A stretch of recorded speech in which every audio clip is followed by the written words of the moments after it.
farm sa Alcantaras Learning Site. Ayan guys, papakita ko sa inyo kung anong meron dito. Ayan, ito okra. Ang sarap to pang tuno-tuno.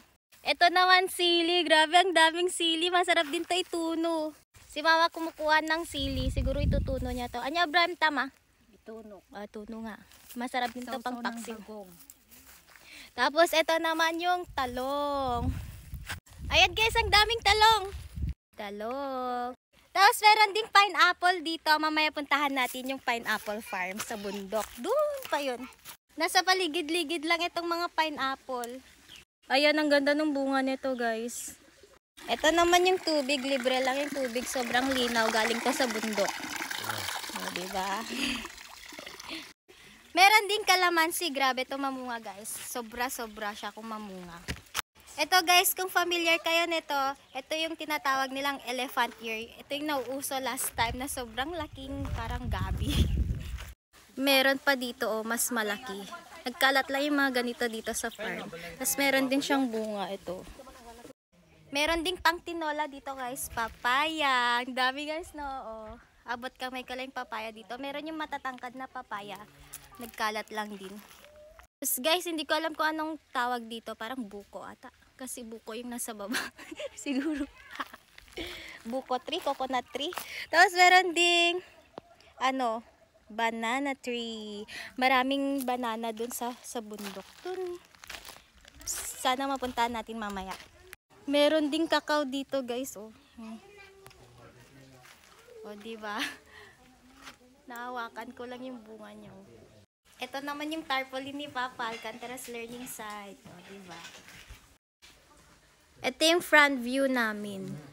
Diba? Ganda. Ito naman yung back view. Side view. Charot. Nagluluto sila doon. Kumakain na rin sila ng mangga. Yung down view. May nakuha silang palang astig. Ito na yung sili na nakuha kanina. Pang tuno-tuno. Naka-shades pa. Where's the sun? 2020. Ayan, nagtutuno sila Papa. Sili tsaka fish. Tilapia. Guys, ang dami nating imumukbang na mangga. Isang planggana. Mangga queen. Meron ding bayabas dito guys. Ang dami niyang bunga pero wala pang hinog. Ito guys, ang daming bayabas. Sayang hindi natin nakuha yung ganyan May nasira. Sayang naman. Nahuli tayo ng dating. Meron ding balete dito. Sobrang liit lang doon ito nung tinanim ni Jusawa. Ngayon, grabe, ginagawa na naming silong. Pati daw tong Melina tinanim din daw ni Daddy noon. Sobrang sipag ni Daddy magtanim ng mga puno, ganon. Guys, may lemon dito. Hindi pa siya yellow. Green pa lang siya. May dalayat din. Meron ding dalayat dito. Guys, punta na tayo sa kabila. Ito yung dadaanan natin. Diba? Wee! Yan guys, Kuya. Sabi nila maliit lang daw dati itong butas dito, yung parang kanal. Ngayon sobrang luwang na. Yan guys, Siguro lumambot yung lupa tapos nag-landslide. Kaya ganyan na siya kaluwang. Nawala ako. Hindi ko alam kung saan sila dumaan. Maraming way kasi dito. Kaya balik muna ako doon sa site.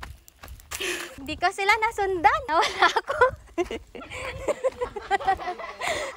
Mamaya na lang ako. Ado, dadaran ko, mag-inap suna. Bumata ka ito. When pa. When agbid-video na gawin ma. Mantik mo, awan dawatan. Dito na muna ako.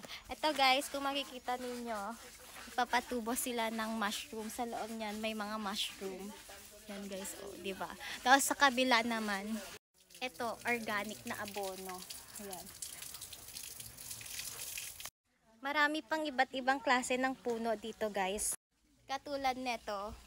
Ito rin. Ito pa guys. Yan. Meron pang kakao dito. Ito pa guys, yan. Ang daming puno dito, sari-sari. Sabi nila may santol, mangga, kalamansi, ganon. Ito guys, malunggay. First time ko makakita ng ganitong malunggay. Yan, tignan ninyo ang taba-taba. Tapos, meron din kakaibang bayabas dito. Kulay. Ganito. May karamay din dun. Karamay. Ito guys, pakak daw. Sobrang sarap daw nito. Lalo daw yung buto. Ayan guys, ito naman yung dragon fruit. Dito nanggagaling yung mga pinapadalang dragon fruit sa amin sa Tuguet. Ang daming dragon fruit dito guys. Nagkakalayat lang sila. Ganun.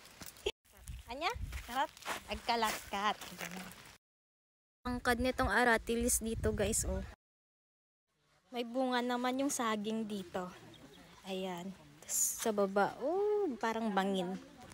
Meron din dun. Yun yung puso ng saging. Ang sarap nito guys kapag mahinog na. Tapos ito guys, kikita ninyo, roots yan ng mangga. O, diba? Stig. Nagkalat lang yung ganitong halaman dito guys. Ito yung sumikat noon, nagtrending na ang mahal-mahal na ginagawang plantitas nila.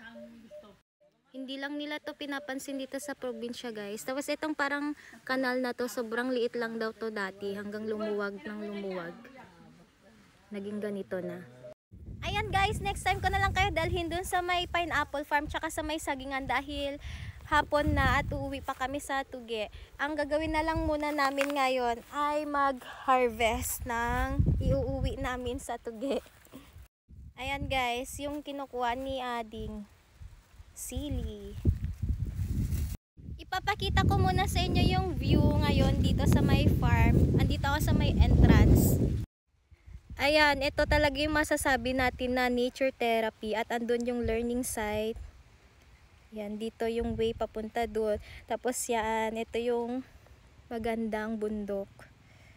Parang rice terraces. Yung may grass dyan guys na form. Ito yung may vertigrass ata yung tawag doon. Hindi masyadong visible kasi natamnan ng corn. Pero may time na sobrang ganda niyan guys. Lalo na kapag malayuan at malapitan. Basta ganun maganda, tinatawag ko tong Mount Alcantara. Charot!